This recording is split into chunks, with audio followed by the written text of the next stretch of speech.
Segundo aos capítulo 10. Eu, Paulo, pela mansidão e pela bondade de Cristo, apelo para vocês, eu, que sou humilde quando estou face a face com vocês, mas audaz quando ausente. Rogo-lhes que, quando estiver presente, não me obriguem a agir com audácia, tal como penso que ousarei fazer para com alguns que acham que procedemos segundo os padrões humanos. Pois, embora vivamos como homens, não lutamos segundo os padrões humanos. As armas com as quais lutamos não são humanas. Ao contrário, são poderosas em Deus para destruir fortalezas. Destruímos argumentos e toda pretensão que se levanta contra o conhecimento de Deus, e levamos cativo todo pensamento para torná-lo obediente a Cristo. Amém? Amém. Pode sentar.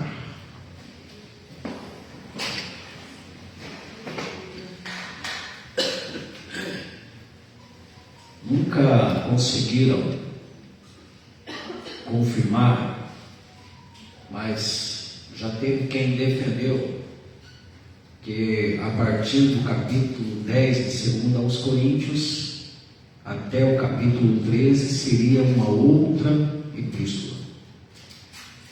De 1 a 9 seria uma epístola, uma carta. De 1 a 9, uma carta endereçada à igreja de Corinto, e dos capítulos 10 a 13 seria uma outra carta, uma outra epístola. Nunca conseguiram confirmar, e mesmo diante das mais profundas pesquisas. Mas por que cogitaram isso? Porque dos capítulos 1 a 9, Paulo está dando uma palavra de uma maneira. De repente, no capítulo 10, ou do capítulo 10 em diante, ele muda radicalmente a sua fala. Do capítulo 10 em diante, ele começa a defender a sua autoridade apostólica. Parece que dos capítulos 1 a 9, ele está falando como uma determinada parte, ou um grupo da igreja que acatavam muito bem as suas advertências, as suas palavras, as suas recomendações. Mas dos capítulos 10 a 13, aí ele está se dirigindo a um pequeno grupo que contestava o seu apostolado, que contestava o seu ministério, que contestava o seu chamado. E aí, obviamente, Paulo, ele teve que se defender, até porque ele visava a edificação daquela jovem igreja grega, a igreja de Corinto. E ele já tinha advertido severamente os irmãos, e com certeza havia ali um crescimento espiritual, uma igreja muito avivada no sentido dos dons espirituais, mas que estava falhando piamente no quesito amor. E na primeira epístola, Paulo, ele evidencia qual é o principal fundamento do cristianismo: o amor. Ainda que eu falasse a língua dos homens e dos anjos, se não tiver amor, não vale de nada. É como sino que tinha, é só barulho, não tem valia nenhuma. Mas aqui nessa segunda epístola, se você ler com atenção, os capítulos 10 até o 13, ele está fazendo menção e está defendendo o seu chamado, o seu ministério, o seu apostolado, a quem contestava exatamente isso. E tratando até mesmo Paulo como carnal. E foi por isso que ele declarou assim, que embora nós vivendo na carne, ou andando na carne, as armas da nossa milícia não são carnais, mas poderosas em Deus, para a destruição de fortalezas. Interessante é que esse grupo que contestava o chamado apostólico de Paulo, eles diziam assim, dá a impressão que Paulo fala ousado, com robustez, com uma pseudo-autoridade, longe. Ou seja, só é homem quando está do outro lado da linha. Não tem coragem de falar frente a frente, cara a cara. Aí quando está na frente, se torna um manso. E se você acompanhar aqui na fala de Paulo, com ironia, acompanhe comigo, volta lá no texto que nós lemos. Paulo aqui está usando ironia no começo da sua fala. Ele diz assim, eu, Paulo, pela mansidão e pela bondade de Cristo, apelo para vocês, eu que sou humilde, aqui ele está usando ironia, quando estou face a face com vocês, mas audaz quando ausente. Ele está agindo de ironia. Porém, ele muda de maneira abrupta o seu procedimento e diz assim, rogo-lhes que quando estiver presente não me obriguem a agir com audácia, porque na verdade Paulo, uma das suas virtudes era a mansidão, mas se fosse preciso ele ser ousado e mais robusto, ou mais duro, ou mais firme na sua fala, ele também estava preparado para isso. Rogo-lhes que quando estiver presente, não me obriguem a agir com audácia, tal como penso que ousarei fazer, para com alguns que acham que procedemos segundo os padrões humanos. Ou seja, o que ele está falando é o seguinte, olha, se eu tiver que falar e tiver que chegar junto, assim será. Assim será. Porque, amados, Paulo, ele advertiu Pedro face a face. E olha que Pedro também era um apóstolo ali, que andou junto com Jesus, e que foi repreendido severamente por Paulo. Então Paulo, quando era preciso ser manso, ele era manso, mas quando era preciso ser robusto, ele era robusto. Mas, porém, entretanto, agindo com a autoridade que Deus havia lhe concedido. E, gente, partindo de uma segunda parte desta minha fala a vocês, todos nós sabemos que estamos vivendo um tempo de combate, um tempo de guerra, um tempo de conflitos. E nós, como povo de Deus, amados, nós precisamos ter a noção de que nós fomos chamados para sermos combatentes, soldados. Até eu quero ser breve, porque os diáconos eles vão apresentar um louvor aqui antes do término do culto. Soldados somos de Jesus. E assim, gente, Paulo, no final da sua vida, ele declarou assim: combati o bom combate, acabei a carreira e guardei a fé. Combati o bom combate. Embora andando na carne, as armas da nossa milícia não são carnais, mas poderosas em Deus, para a destruição de fortalezas. E quais são essas fortalezas? Gente, Paulo ele não lutou contra a carne e sangue, mas contra principados e potestades. Ele colocou isso lá em Efésios capítulo 6.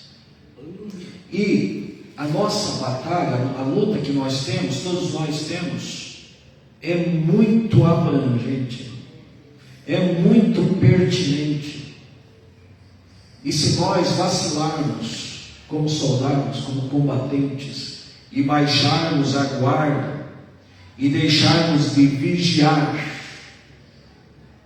e não nos mantermos posicionados como soldados de Cristo, gente, o diabo nos derrota, facinho. A qualquer momento ele pode passar a rasteira, passar a perna, preparar uma cilada, que nós não temos consciência das relevâncias e das consequências disso. Por quê? Como eu estava falando hoje na escola bíblica, o diabo ele não se apresenta como aquele ser chifrudão, com um tridente vermelhão, elaborado na mente humana, na fantasia. Não. Ele é um ser espiritual. E como que ele está agindo? Ele está agindo na sagacidade. Ele está agindo na astúcia. Ele não é o Chapolin colorado, mas ele é muito mais astuto que o Chapolin colorado. Ele age de maneira ardilosa. Ele age nos mínimos detalhes. Será que nós pensamos que tudo que se refere a essa guerra entre Israel e Irã só diz respeito aos interesses dos homens? Só diz respeito à racionalidade humana? Só diz respeito aos interesses políticos territoriais? Interesses financeiros, monetários, interesses vaidosos por conta da natureza pecaminosa? Não, amados. É muito mais espiritual do que nós pensamos. Muito mais espiritual. Porque o regime do Irã, gente, é um regime que domina hoje o país extremamente conservador no que diz respeito ao islamismo, e um regime que oprime grande parte ou grande maioria do povo, inclusive as mulheres são subjugadas de uma forma terrível e violenta. O desejo do Irã é aniquilar com Israel, é fazer com que Israel suma do mapa. E esse sempre foi o desejo do inimigo.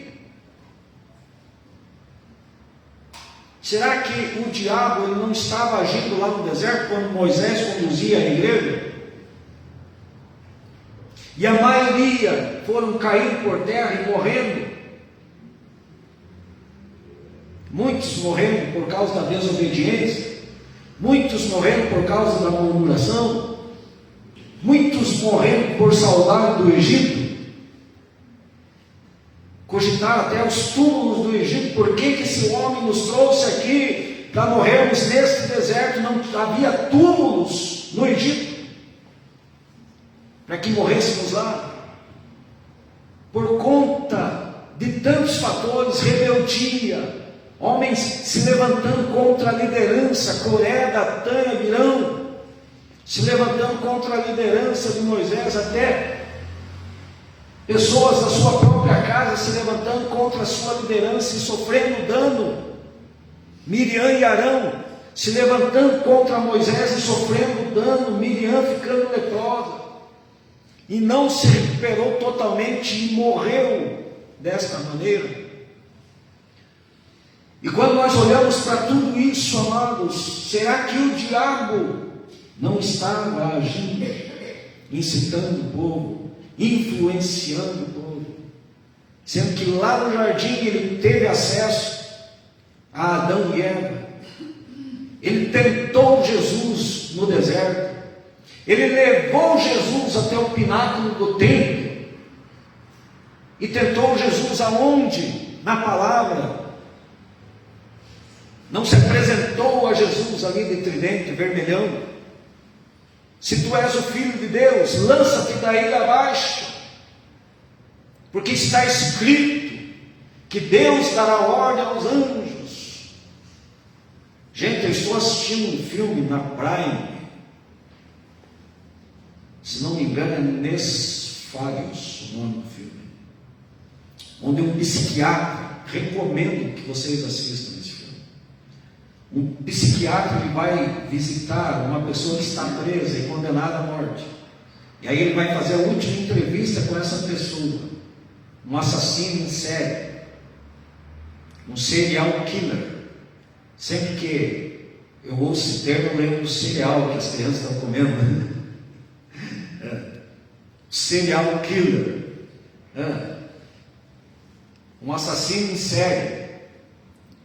E na verdade esse assassino, ele é alguém endemoniado, ele está possuído, e quem começa a falar com o psiquiatra é o diabo, um demônio na vida desta pessoa.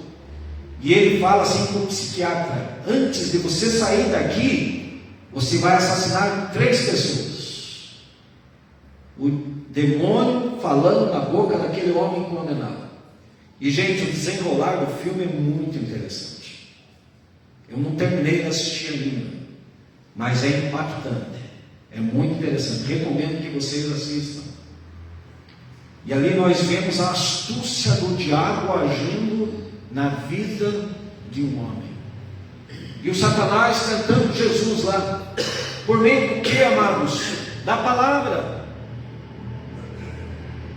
cogitando a palavra. Jesus tinha dito, Deuteronômio 8:3, o que está escrito lá em Deuteronômio 8:3?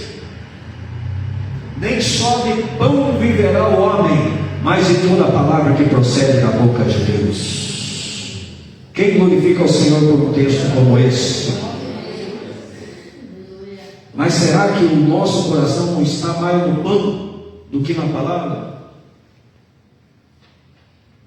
Nem só de pão viverá o homem, mas de toda a palavra que procede da boca de Deus. Ah, você usou palavra, Filho de Deus. Agora, se ele tentou o Filho de Deus, será que ele não pode tentar o Josué? Será que ele não pode tentar o Arnaldo? Será que ele não pode tentar o Lauro? Será que ele não pode tentar o Paulo? Será que ele não pode tentar o Jocinei? Será que ele não pode tentar o Josiel? Será que ele não pode tentar o Douglas? Se ele tentou o Filho de Deus, usando palavra, lança-te daí abaixo, se tu és o Filho de Deus, porque está escrito. E o que Jesus teve que fazer? Imaginemos nós, se Jesus não tivesse o conhecimento de Deuteronômio 6,16. Agora, qual de nós pode se levantar aqui? Deuteronômio 6,16 está escrito. Quem pode fazer isso? E olha, gente, eu já preguei aqui quantas e quantas vezes sobre essa passagem. Não tentarás o Senhor teu Deus, mas também está escrito: não tentarás o Senhor teu Deus. E qual que é o contexto desse texto?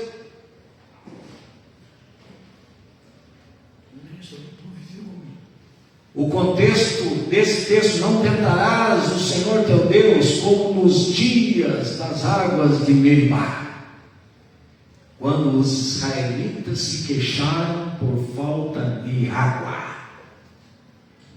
Mas está escrito: não tentarás o Senhor teu Deus. O que Jesus estava dizendo aqui? Que o princípio estabelecido por Deus é mais importante do que qualquer posição, do que qualquer promessa feita na palavra de Deus. Obedecer a Deus é melhor do que todas as coisas. Obedecer é melhor do que sacrificar. E se Deus estabeleceu isso, deve ser honrado, deve ser observado. Porque se há barganha nesse sentido, se é a negociação do princípio, pode ser que haja uma trágica consequência. Se Jesus não tivesse conhecimento de causa, por que muitas pessoas estão perecendo?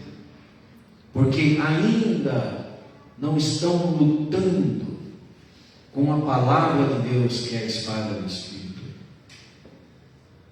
E ainda estão usando armas carnais, ou agindo segundo os seus próprios pensamentos, as suas próprias motivações, pela força do braço, por suas capacidades intelectuais, pela sua conta bancária, pela sua profissão, pela sua racionalidade, pela sua independência em relação a Deus. Armas não tão poderosas assim. Mas Paulo, quando ele defende a sua autoridade apostólica, ele está dizendo assim: embora andando na carne, as armas da nossa milícia não são carnais, mas são poderosas em Deus, para a destruição de fortalezas espirituais, um agregado que nós não temos noção e nem consciência de como que estão agindo para tirar o nosso foco, para tirarmos do caminho, para tirarmos do propósito, para fazer com que nós derrapemos. Gente, Asaf quase desviaram-se os seus pés quando ele começou a olhar para a prosperidade dos ímpios, quando ele sentiu inveja dos ímpios. Agora, cá entre nós, quem está livre disso? Quem aqui dentro está livre de ser tentado assim, num determinado momento da sua vida? Quem aqui tem o domínio de todas as coisas? Quem aqui pode prever acerca do dia de amanhã? Quem pode presumir se amanhã estará vivo? Não, eu tenho certeza que estarei. Minha saúde é boa, me alimento bem. Aí vai usando as armas humanas. Mas as armas da nossa milícia não são carnais, mas poderosas em Deus para a destruição de fortalezas, levando cativo todo pensamento e todo conhecimento à obediência de Cristo. Moisés, lá no Antigo Testamento, ele falou assim, ele recomendou acerca da palavra: Deus levantará outro profeta, assim como eu, um maior do que eu, a ele ouvireis, levando todo conhecimento cativo à obediência de Cristo. Se Jesus foi tentado e venceu com a palavra, nós temos obrigatoriamente também que lutarmos nesta vida, não com as nossas próprias forças, mas com os recursos preparados por Deus para nós, e que estão bem a nosso alcance. Gente, nós temos nos deparado nos cultos, isso é uma sequência de fatores que veio tirando o foco da palavra de Deus e desconstruindo a palavra de Deus. Isso é muito pertinente até no meio evangélico. Falsos pastores, falsos profetas, falsos obreiros que têm pregado uma palavra não condizente com a realidade da palavra de Deus e com as advertências que nós, como povo de Deus, devemos recebermos diariamente acerca de um verdadeiro posicionamento como soldados num combate, numa guerra, num conflito, onde nós somos alvos. Você não deixa de ser um alvo do diabo. Não, todos aqui nessa igreja são alvos, eu não.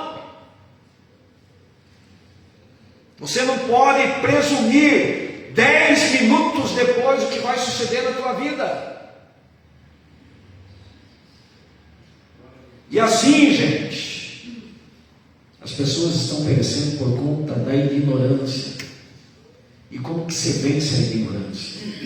Com o conhecimento. Por exemplo, para encerrar essa palavra,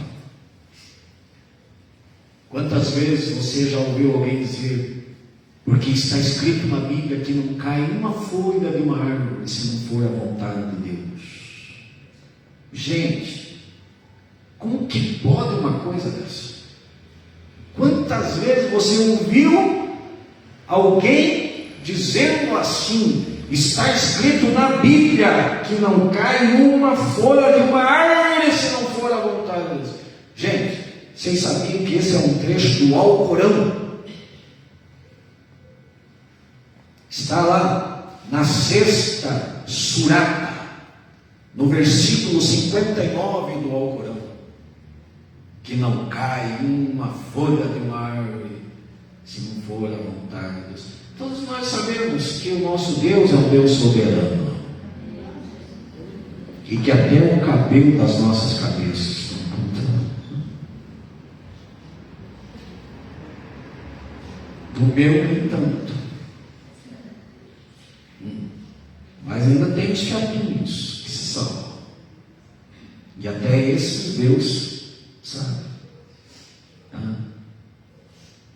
E gente, nós precisamos buscarmos conhecimento na palavra de Deus, porque as fortalezas cairão por terra, os inimigos serão vencidos a partir do momento que nós escondermos esta palavra nos nossos corações, para não pecarmos contra Deus. Paulo o tempo todo está recomendando Timóteo acerca da palavra. Olha, você aprendeu a palavra desde a sua meninice, permanece nela. No final da sua vida, ele está interessado em ler a palavra. Timóteo, traga os pergaminhos, traga os meus livros. Ele está interessado em ler a lei. Ele está interessado em adquirir ainda mais conhecimento, embora fosse um profundo conhecedor, porque a palavra de Deus é viva e eficaz. E amados, a partir do momento que nós damos vazão a esta palavra, que é a espada do Espírito, e não lutamos com a força do nosso braço, aí a tendência é nós vencermos todas as batalhas, no nome de Jesus. E Paulo recomenda a Timóteo, prega a palavra, Timóteo, insta a tempo e fora de tempo, redarguas, corrige, instrui, admoesta, faça aquilo que você foi chamado para fazer, cumpre o papel de um evangelista, prega o Evangelho, porque o Evangelho é o poder de Deus para a salvação de todo aquele que crê. É o Evangelho que é combatido por Satanás, mas é o Evangelho que tem que ser pregado nos púlpitos das igrejas. É a palavra de Deus que tem que ser evidenciada nos púlpitos das igrejas. Não tem essa de ficar trazendo palavrinhas de alisa ego, palavrinhas de vaidade motivacional, que muitas vezes está motivando pessoas que não têm compromisso com absolutamente nada, não tem compromisso com o reino, não tem compromisso com a igreja, não tem compromisso com a sua família, não tem compromisso com o seu próximo, não tem compromisso consigo mesmo, e estão lá procurando uma palavra segundo os seus próprios doutores, que satisfaça o coração, que satisfaça o ego. Gente, se aprover o Senhor permanecer pregando a palavra nessa igreja, a linha minha será pregar a verdade até o final. E aonde eu for, onde Deus me levar, não tem essa de ficar de aleluias daqui e aleluias dali. Não, vai ser verdade nos ouvidos de quem queira ouvir, porque a palavra é quem liberta. E conhecereis a verdade, e a verdade vos libertará. Quando Jesus pregou a plenos pulmões numa região pecaminosa, ele ergueu a sua voz e não falou assim: filhos, Deus vos ama, continue da mesma maneira, o Senhor tem vitórias para vocês, Deus é Pai. Não, Jesus entoou, clamou, dizendo assim: arrependei-vos, pois é chegado o reino dos céus. Nesse tempo de guerra que nós estamos vivendo, vamos continuar dormindo? Vamos continuar sossegados? Vamos continuar acomodados? Vamos continuar negociando princípios? Lembre-se, você foi chamado para um exército, como que é conhecido o nosso Deus, o Senhor dos exércitos. Você foi chamado para um exército. Quem glorifica ao Senhor por isso? Você foi chamado para um exército. Quem glorifica ao Senhor por isso? Faça jus ao teu chamado. Sofre as aflições como um bom soldado de Cristo, porque ninguém será coroado nesta vida. Não pense que a tua coroa está garantida. Se você fica flertando com o pecado, se você fica negociando princípios, se você não quer crescer na graça, no conhecimento de Deus, se você fica dormindo, dá uma olhada lá para Mateus 25, aquelas 5 que ficaram de fora. Não pense que está garantido. Abra comigo para encerrar 2 Timóteo.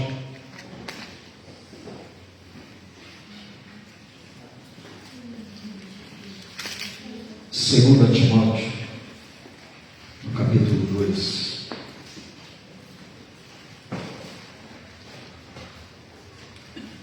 Fique em pé nesse momento. 2 Timóteo 2.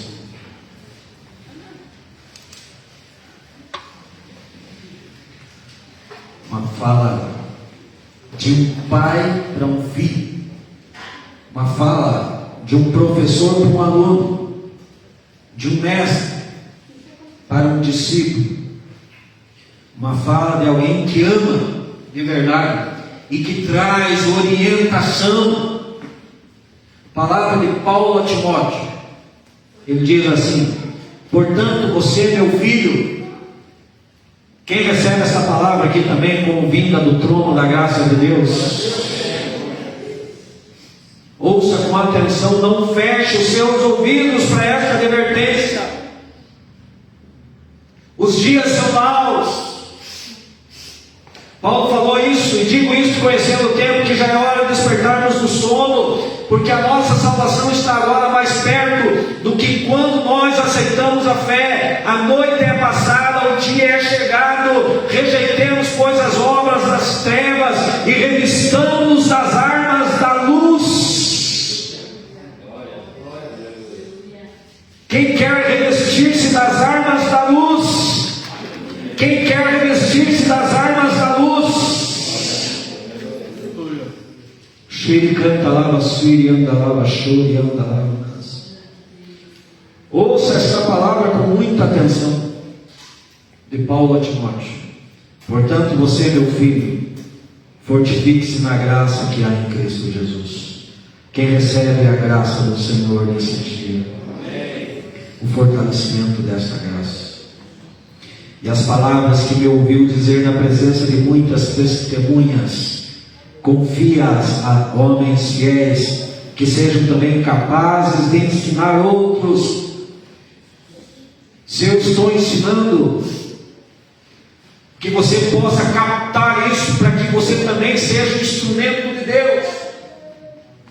Porque não sou só eu que tenho esse dever de alertar as pessoas, os ímpios, acerca daquilo que está acontecendo. E não vou dizer nem daquilo que está por vir, daquilo que já está acontecendo. Será que, amados, nós vamos perecermos, acomodados, dormindo, sem buscarmos as armas espirituais? Paulo está dizendo aqui a Timóteo: O que você tem ouvido de mim, confie também a homens fiéis, sejam capazes de ensinar outros. Suporte comigo os meus sofrimentos como um bom soldado de Cristo Jesus. E por quê? Preste atenção nesse versículo aqui, que é o mais preocupante. Nenhum soldado se deixa envolver pelos negócios da vida civil, já que deseja agradar aquele que o alistou. Semelhantemente, nenhum atleta é coroado como vencedor, se não competir de acordo com as regras. Aquele que não lutar de maneira legítima não será coroado, não sairá como vencedor. Paulo, ele lutou com as suas armas espirituais e no final da sua vida ele declarou com toda firmeza e noção e consciência e absoluta certeza: combati o bom combate, acabei a carreira e guardei a fé. Desde agora a coroa da justiça me está reservada, a qual o Senhor justo juiz me dará naquele dia, e não somente a mim, mas a todos aqueles que aguardam a sua vida. Shuricanta lá, Sori calava, Shuricanta lá, mas coloque a mão no seu coração e receba a graça do Senhor, e receba a semente desta palavra, e receba o fortalecimento. Você que é um soldado de Cristo, receba as munições. Você que é um soldado de Cristo, e se até hoje você estava lutando com a força do braço, coloque agora sua dependência total em Deus, para que os inimigos possam ser derrotados dia após dia, em nome de Jesus Cristo. Pai, que poder